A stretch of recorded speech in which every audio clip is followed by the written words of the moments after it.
will dispel these hysterical claims and reveal that the people bowing down to a twice impeached convicted felon who told Americans to inject themselves with bleach now want you to believe not only a big political lie, but a big medical lie.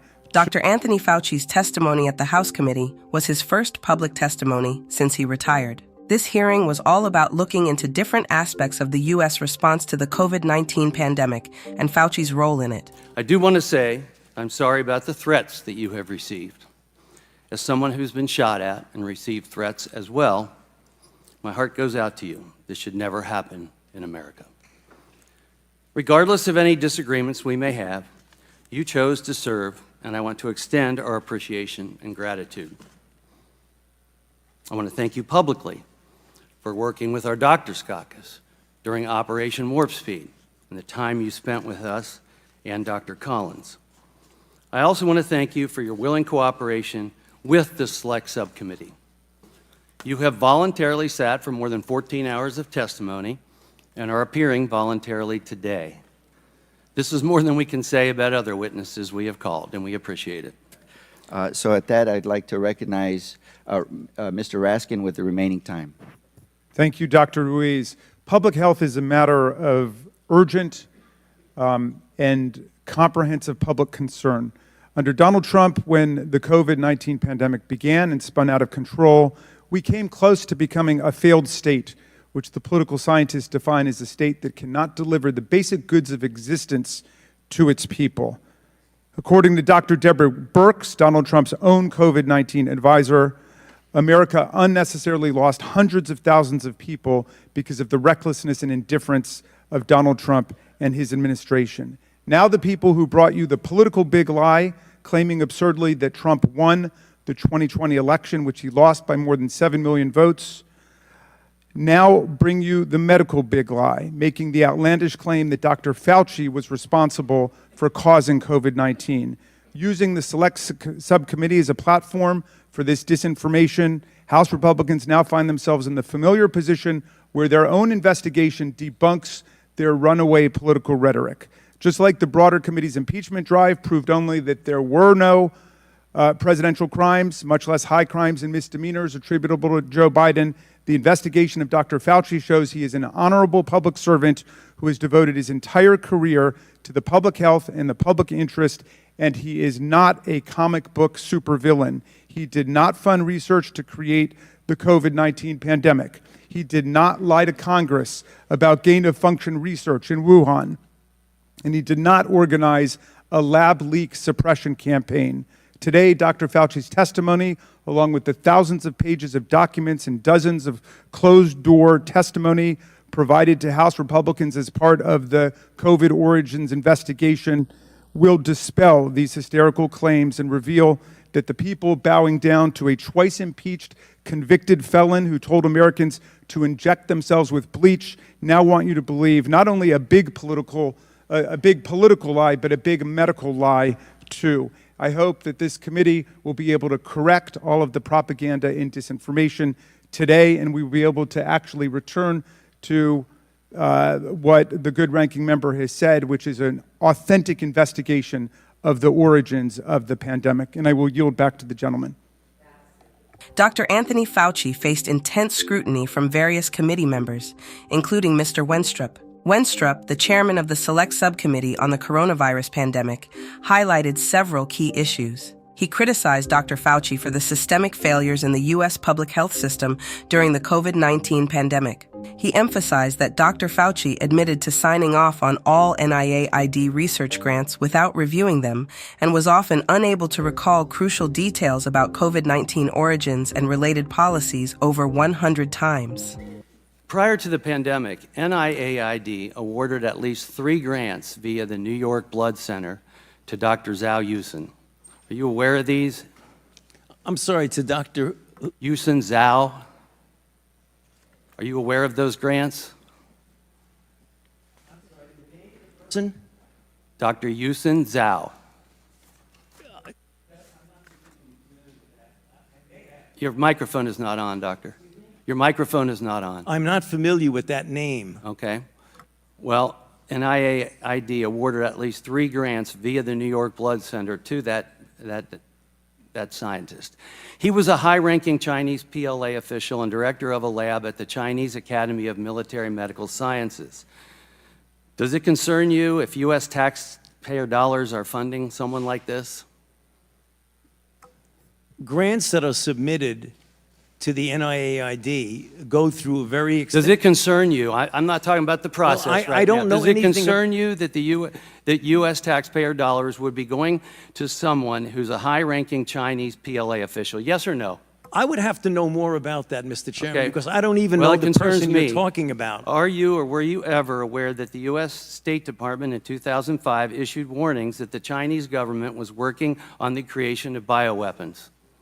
I was not aware of that. Thank you. Did you ever discuss the Chinese bioweapons program with anyone in the intelligence community? I've never discussed the Chinese bioweapons program, to my knowledge, with anybody. Before, during, or after the COVID-19 pandemic, did you speak to the FBI, CIA, DIA, or any U.S. intelligence agency concerning viral research of any kind?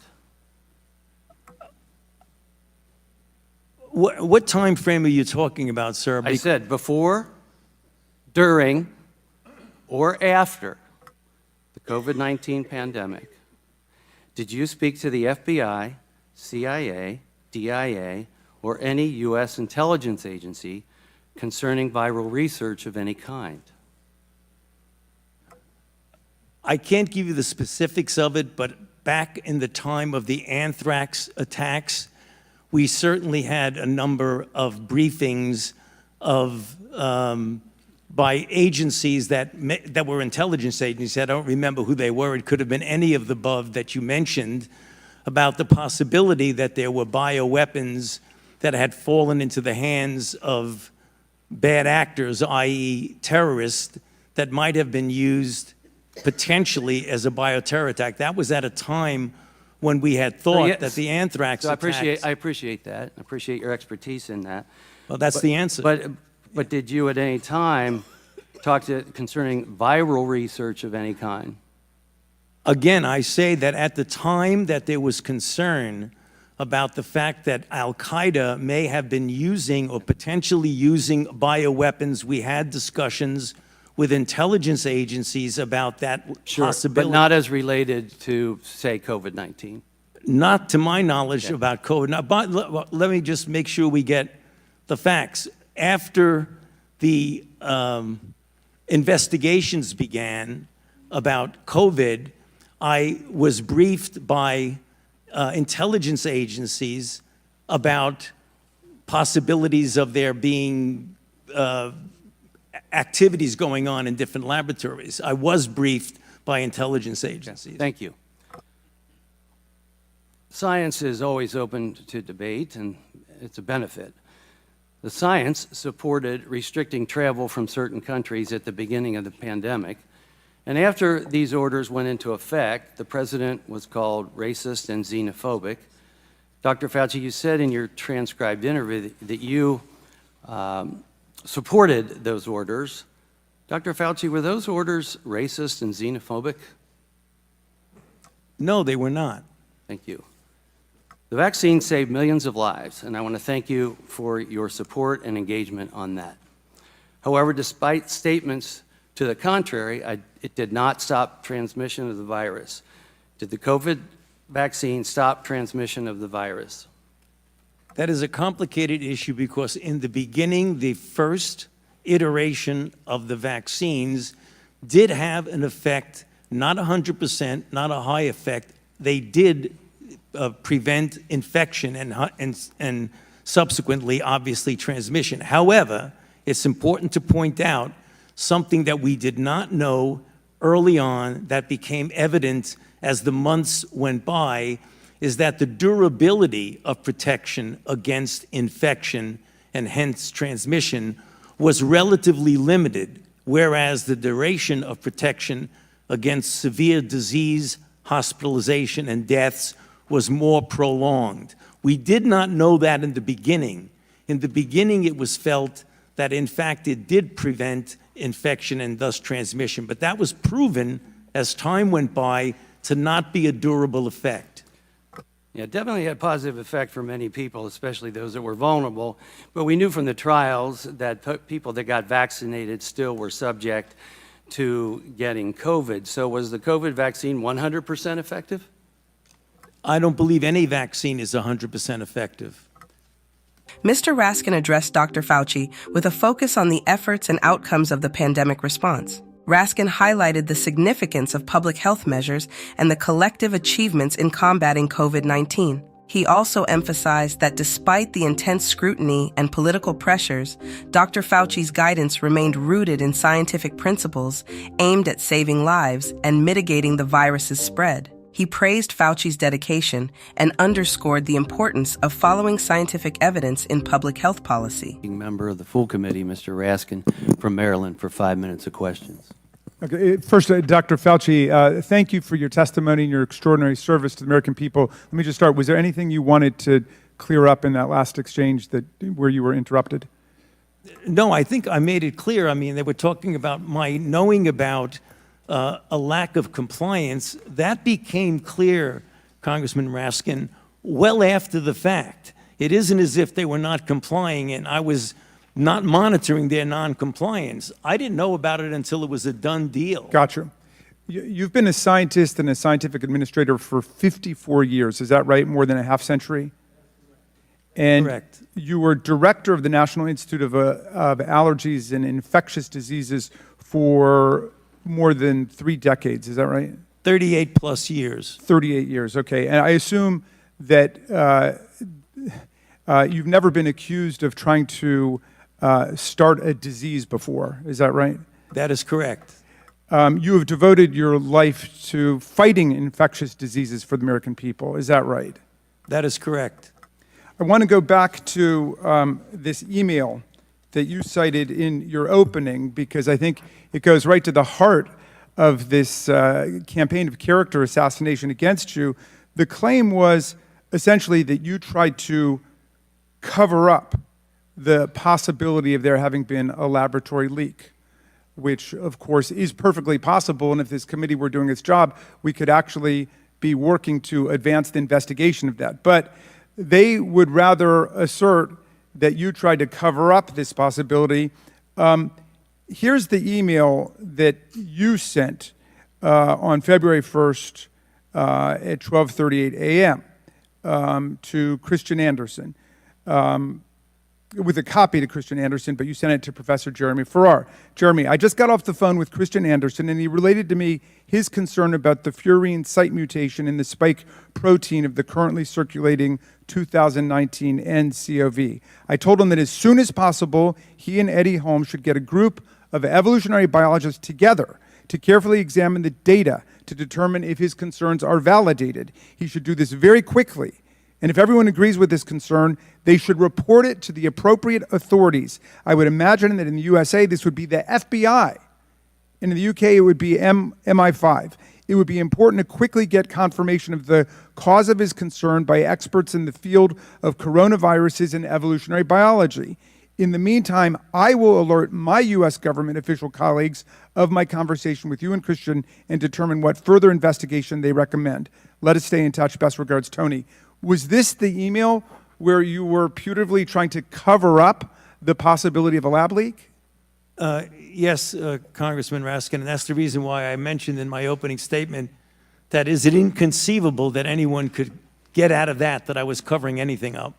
Would you have any reason to cover up any new scientific evidence relating to the origins of the COVID-19 virus? Absolutely not, and that's the reason why it was important to get people together to discuss this in a transparent way. Have you spent your whole life trying to determine the causes of infectious diseases and then to stop them to protect the American people? Yes, I have. Well, Dr. Fauci, I want to join my colleague from Florida in apologizing to you that some of our colleagues in the United States House of Representatives seem to want to drag your name through the mud. They're treating you, Dr. Fauci, like a convicted felon. Actually, you probably wish they were treating you like a convicted felon. They treat convicted felons with love and admiration. Some of them blindly worship convicted felons. Is there anything else you would like to say to the American people about your service to America during the course of the COVID-19 pandemic? My main job during the COVID pandemic was to play a role with my team at the Vaccine Research Center to develop a safe and effective vaccine. And we did that in an unprecedented short period of time, never seen before in the annals of vaccinology. As we all know, that vaccine and those vaccines have resulted in saving of hundreds of thousands of lives in the United States and millions of lives throughout the world.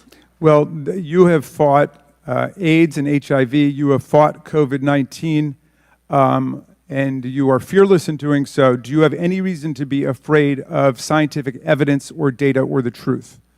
Not at all. Thank you. I will yield back to you, Mr. Chairman.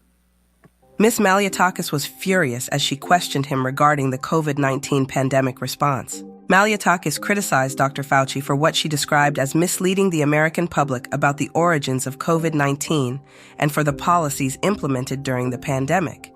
She argued that Dr. Fauci's actions contributed to unnecessary economic shutdowns and public confusion. She emphasized the need for accountability and transparency, suggesting that Dr. Fauci had played a significant role in the federal government's handling of the pandemic, which she viewed as flawed and detrimental to public trust and economic stability.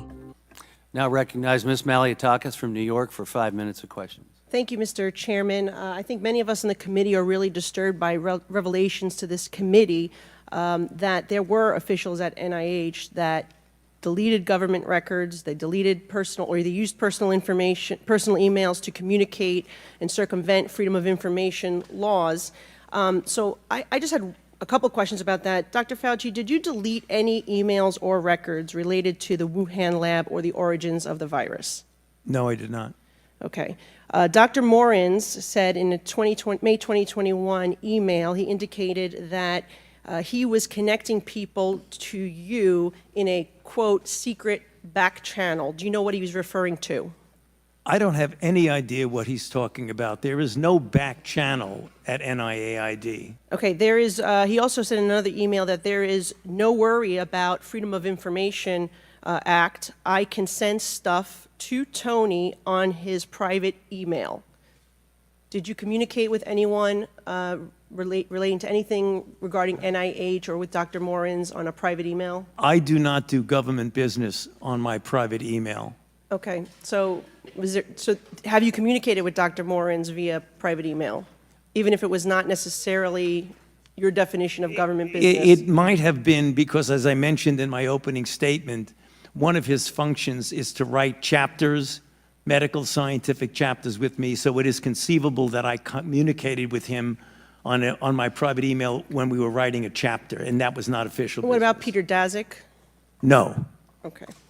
I just want to clarify for the record, because today you testified that you did not suppress the lab leak theory, yet in the past you have said, quote, it is a distortion of reality, unquote. You've said, quote, I've heard these conspiracy theories, and like all conspiracy theories, they're just conspiracy theories. That's what you told the American people. And so would you like to clarify what science were you following then versus now? Yeah, no, I've also been very, very clear and said multiple times that I don't think the concept of there being a lab leak is inherently a conspiracy theory. What is conspiracy is the kind of distortions of that particular subject, like it was a lab leak and I was parachuted into the CIA like Jason Bourne and told the CIA that they should really not be talking about a lab leak. Thank you. That's the conspiracy. Appreciate that. Dr. Fauci, how much have you earned from royalties from pharmaceutical companies since the pandemic began in 2021? Zero. It says NIH scientists made $710 million in royalties from drug makers. You're saying that you did not receive any of the $710 million. On COVID, I received, I think, $122 for a monoclonal antibody that I made 27 years ago. Okay, so just in general, though, how much have you received, not related to COVID, just in general, how much have you received in royalties between 2021 and 2023? I think none. Okay, so somebody received the $710 million. Somebody did, but not me. You didn't receive any royalties. Okay. I mean, I see no royalties associated with COVID. I mentioned. yeah, I said- No, I want to. No, I just said- I'm on the record, and I want to make sure that this is clear.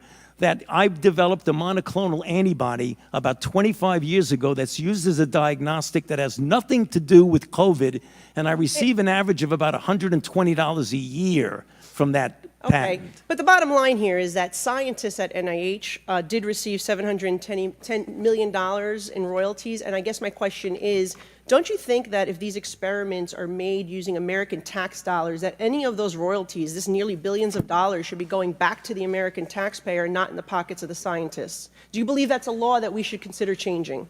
If you want to change the patent laws and the Bayh-Dole Act, then go ahead.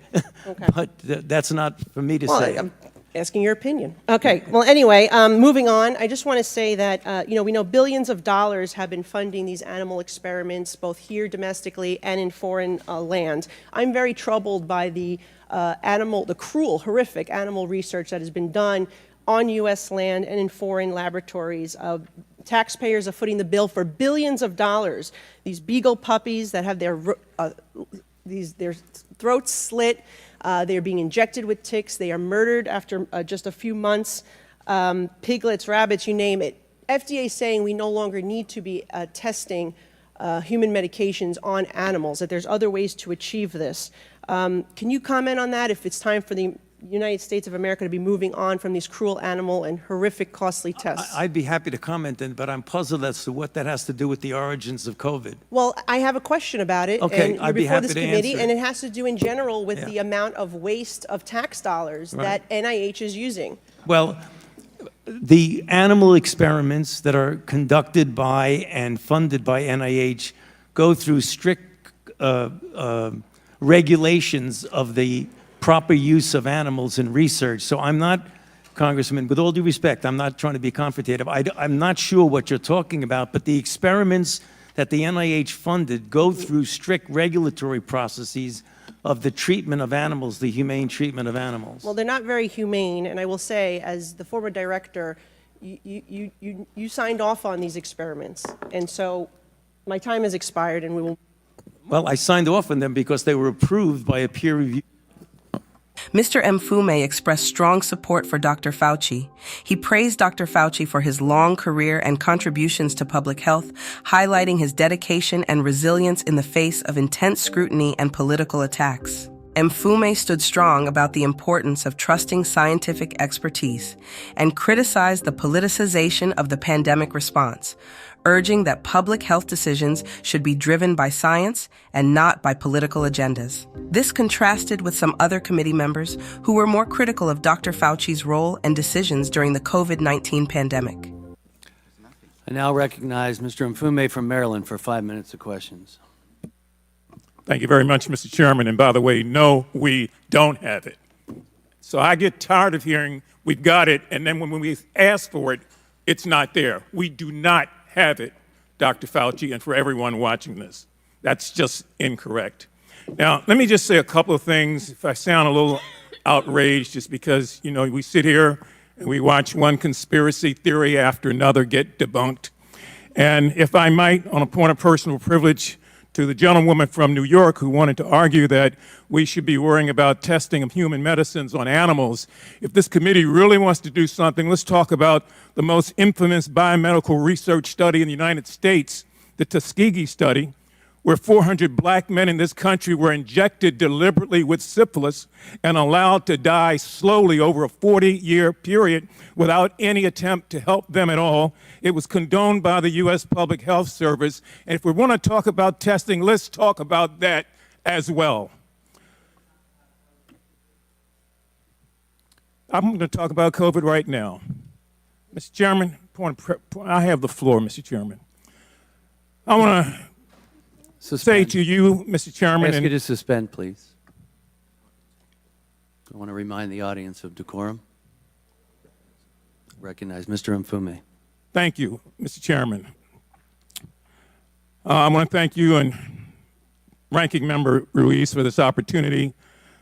Dr. Fauci, we owe you an apology for the way we have run you through the mud and none of us have said to you, here's where you go to get your good name and your reputation back.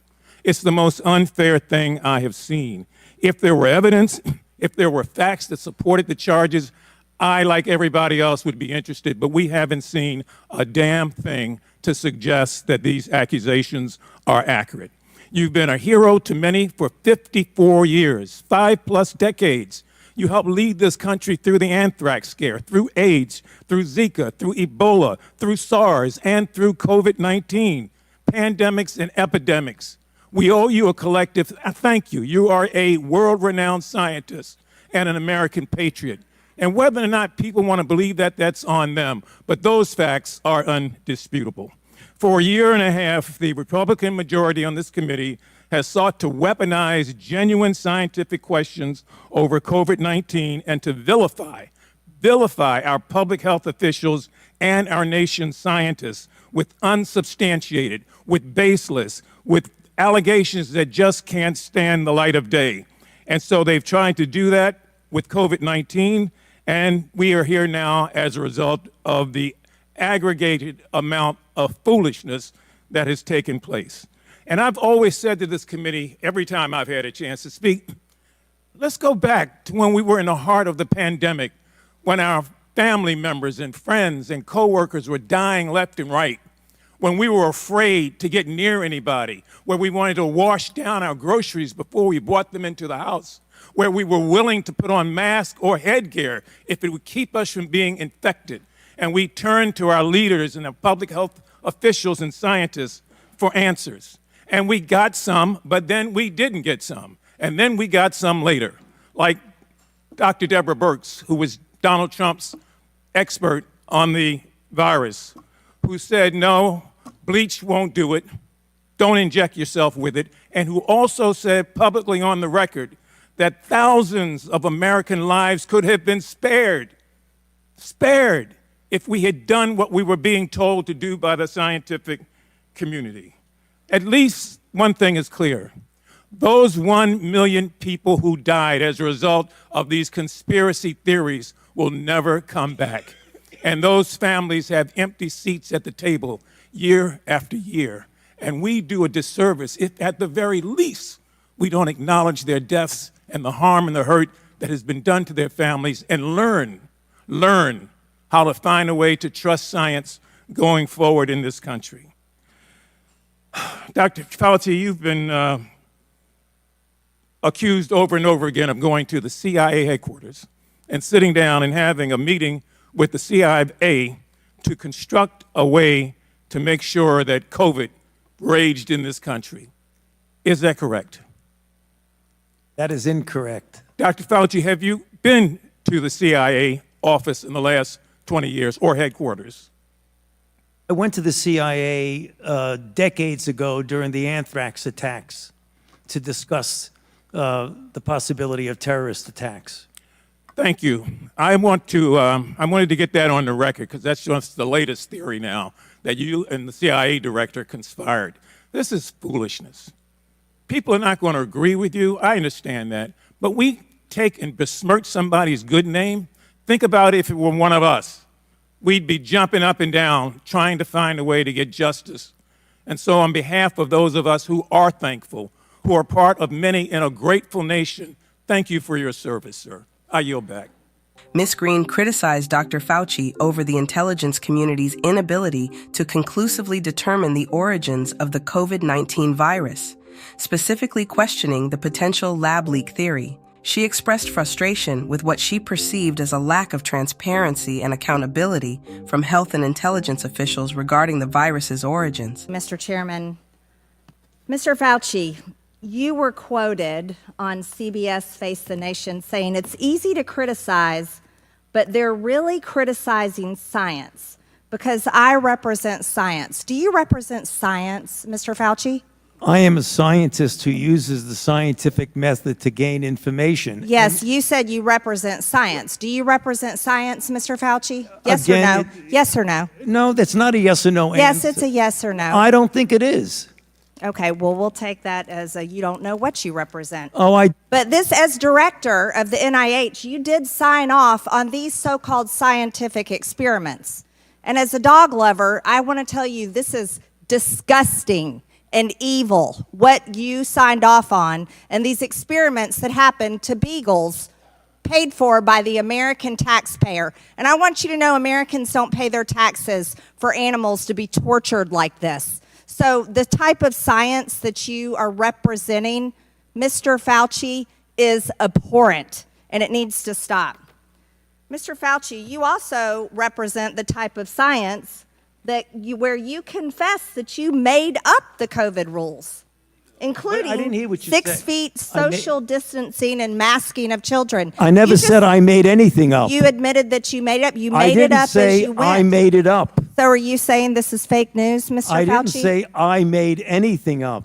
What did you say? I said that it is not based in science and it just appeared. But this is science. What does dogs have to do with anything that we're talking about today? These are scientific experiments. This is what you signed off on. But you also told the American people they had to distance by 6 feet. They had to wear masks. But let's also talk a little bit further about the type of science that you represent.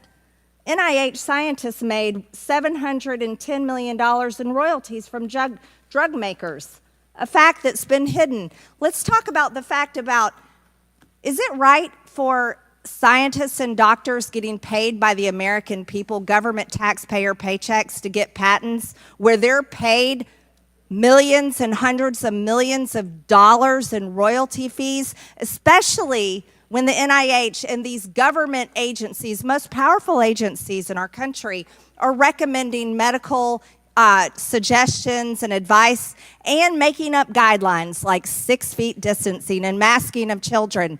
Do you think that's appropriate? Do the American people deserve to be abused like that, Mr. Fauci? Because you're not doctor, you're Mr. Fauci in my few minutes. No, I don't need your answer. I want to talk about this right here. Mr. Chairman, Fauci, I reclaim my time. Objection. I reclaim my time. I reclaim my time, Gentlelady will Mr. suspend. Raskin. Gentlelady will Point of order. suspend. Mr. Chairman, Point of order. just in terms of the rules of decorum, are we allowed to deny that a doctor is a doctor just because we don't want him to be a doctor? Yes, because in my time, that man does not deserve to have a license. As a matter of fact, it should be revoked, and he belongs in Gentlelady will prison. suspend. The gentlelady should recognize the doctor as a doctor. Thank you. Mr. Chairman, is this what we have become? Is this what we have devolved into? No decorum. You know what? We can do that hearing about the poor men that were injected with syphilis, because I support you in that. That's horrific. And this government that I does would things urge like that to Ms. Americans doesn't have decorum to the American Mr. people. Chairman, Gentleman is out of point of regular order, please. The gentleman is out of order. Decorum. Recognize the point of order. Go ahead with your point of order. No, I mean, I was going to say what Representative Raskin said. That's completely unacceptable to be able to deny Dr. Fauci, who's here, a respected member of the medical community, his title, and that's actually a personal attack on his character. And I have instructed her. He's not respected. And I've instructed her to address him as a doctor. I'm not Gentlelady shall addressing him as continue. doctor. Let's talk about I would- let's talk Mr. about Chairman, this. I I'm would move reclaiming that the my woman's time. I'm reclaiming my time. Words get taken I'm down reclaiming my time. Second that. Point of order. Suspend. All right. A member can only move to have words. I'm sorry. The issues we are debating are important ones that members feel deeply about. And while vigorous disagreement is part of the legislative process, as I said at the beginning, members are reminded that we must adhere to established standards of decorum in debate. This is a reminder that it is a violation of House rules and the rules of this committee to engage in personalities regarding other members or to question the motives of a colleague. Remarks of that type are not permitted by the rules and are not in keeping with the best traditions of our committee. The chair will enforce these rules of decorum at all times and urges all members to be mindful of their remarks. Does the gentleman from California have anything further? We should take her words down. Yeah, I made it. I offered that her words be taken down, Mr. Chair. Point of order, Mr. Chairman. Mr. Chairman, I'd like to make a point of order. Mr. Because Griffin they is accused us Mr. of Griffin is- worshiping Gentlelady will- President Trump. We Gentlelady- don't worship President Trump. Gentlelady will suspend. Mr. Griffin, you have a point of order. Mr. Chairman, while it may not be polite, I believe the rule only applies to members of this body, the Senate, and the President of the United States. I do not believe that it applies. The rule on taking down words does not apply to a witness. Again, I'm not condoning the words. I'm just relating or asking whether or not it applies to individuals who are just happen to be here in front of us. I agree. The Chair overrules the point of order by the gentleman from Maryland, but ask that members please afford all other members the respect they're entitled, refrain from using rhetoric that could be construed as an attack on the motives or character of another member or the witness. You may proceed. Thank you. This was a time in history where you got to throw out the first pitch at the Washington Nationals baseball game, while Americans were forced to stay home and watch such events that they love from at home alone on their televisions. And what a hypocrisy this picture shows. Here you are without your mask, with empty seats everywhere. Remember the cardboard cutout fans? That was one of the most insulting things to Americans, having to watch the games from home where you got to go and enjoy the game and sit right next to people not following the 6 feet of distancing, not wearing your mask, and everyone else was forced to stay home and stop enjoying life. And your science here, your science is displayed perfectly in this picture where children in school were put in plastic bubbles because of your science, your repulsive, evil science. And let's go back to your very own email. You said earlier you don't use email. Oh, you do. Right here. This is your own email where you said the typical mask you buy in the drugstore is not really effective in keeping out virus. I do not recommend that you wear a mask. This is your email. This is your own words. But yet children all over America were forced to wear masks. Healthy children forced to wear masks, muzzled in their schools. And then they were forced to learn from home because of your so-called science and your medical suggestions, while you and all your cronies get paid from Big Pharma. You know that what this committee should be doing? We should be recommending you to be prosecuted. We should be writing a criminal referral because you should be prosecuted for crimes against humanity. You belong in prison, Dr. Fauci. Mr. Chairman, I have another point of order. I recognize Ms. Dingell. Just want to make sure the record is clear. Dr. Fauci testified that he did not use his personal email for official business. He did not say he did not use email. And I think today, this particular has been full of lies and disregard and disrespect, and we need to stick to facts. Thank you. The gentlelady's time had expired before the point of order. Mr. Garcia praised Dr. Fauci for his decades of public service and scientific contributions. Garcia expressed appreciation for Dr. Fauci's efforts in managing the COVID-19 pandemic and emphasized the importance of relying on scientific expertise and evidence-based policies. He criticized attempts to politicize the pandemic response and highlighted the need for a united front in addressing public health crisis. Garcia also defended the integrity of public health institutions and underscored the significance of transparency and accountability in public health decision-making. His remarks were aimed at countering the criticisms leveled against Dr. Fauci and reinforcing trust in scientific leadership and the public health system. I now recognize Mr. Garcia from California for 5 minutes of questions. Thank you, Mr. Chairman. Dr. Fauci, I am so sorry you just had to sit through that. That was completely irresponsible. Quite frankly, we are hearing, this might be the most insane hearing I've actually attended. I've only been in Congress for a year and a half, but I am so sorry that you are subjected to those level of attacks and insanity. Your quote-unquote so-called science that the gentlewoman is referring to has saved millions of lives in this country and around the world, and I want to thank you for that. I also think it's important to note that, in my opinion, is that you are an American hero and your team has done more to save lives than all 435 members of this body on both sides of the aisle. You guys have worked not just during this pandemic, but over time to save millions of lives in this country and across the world. We lost 1.1 million American lives. 1.1 million American lives, 7 million lives around the world. We were having 9/11-like events, death events daily in this country, losing 4,000, 5,000 people every single day. I was mayor during the time of the pandemic. I remember how painful it was to close businesses, to shut down schools, but how quickly we forget the pain and how scared we were as a country. We were washing our groceries as they were coming in. We were keeping seniors at a distance. The tragedy that was happening in our nursing homes. Thousands of people were dying a day, and you and your team of the best and the brightest scientists in this country and the world were doing everything that you could and working night and day to save more and more of those lives. A lot of my colleagues know that my mom was a healthcare worker during the pandemic. My mom died of COVID. My stepfather died of COVID. I lost both of my parents during the pandemic. So I take this very personally, especially when other members of this body who are tasked to be responsible and to actually help the American people attack medical professionals like you and across the world. Vaccines, a vaccine that you and your team helped foster, have saved millions of American lives. These attacks are ridiculous. Now, even before this committee started, and I'm going to point a few things out.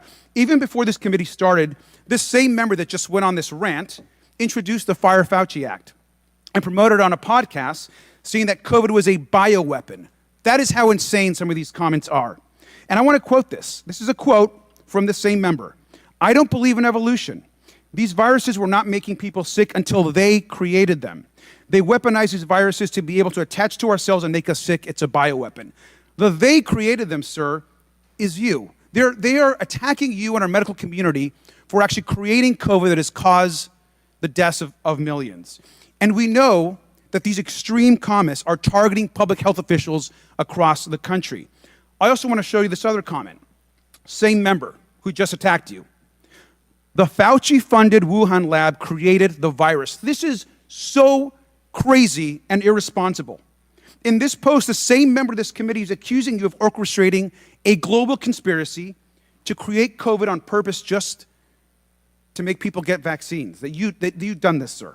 This same member routinely promotes complete misinformation about vaccines and actually has encouraged the routine prevention of vaccinations that even eliminate diseases like the measles. Dr. Fauci, you've brought together our nation and the world's best and brightest scientists to take on COVID and create a vaccine that works. I want to ask you a question. I want to be crystal clear for the public. You brought together the world and America's best scientists. Do you believe that the vaccine that you all helped create and ensure is safe and effective for the public? Yes, and its track record has proven that. And do you also agree that it saved hundreds of thousands and possibly millions of lives in America and across the world? That is absolutely correct, and it's very clear that it's saved millions of lives here and throughout the world. The Europeans have done the same studies that we have, and the data are incontrovertible that they save lives. Sir, and do you think the American public should listen to America's brightest and best doctors and scientists, or instead listen to podcasters, conspiracy theorists, and unhinged Facebook memes?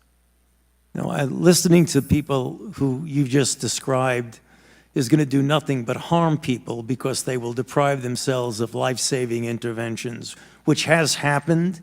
And you know, some have done studies. Peter Hotez has done an analysis of this and shows that in people who refuse to get vaccinated for any variety of reasons, probably responsible for an additional 200,000 to 300,000 deaths in this country. Thank you, sir, and your entire team for saving lives in this country, and I'm sorry you have to continue going on with these attacks. I yield back. Oh, thank you. You're not allowed to You're speak. not allowed. Thank you. Thank you very much. Mr. Chairman, could you have her removed from Yes. the Thank you. chamber? Yes, Please have her removed. please. Excuse me, I ask the Capitol Police to escort.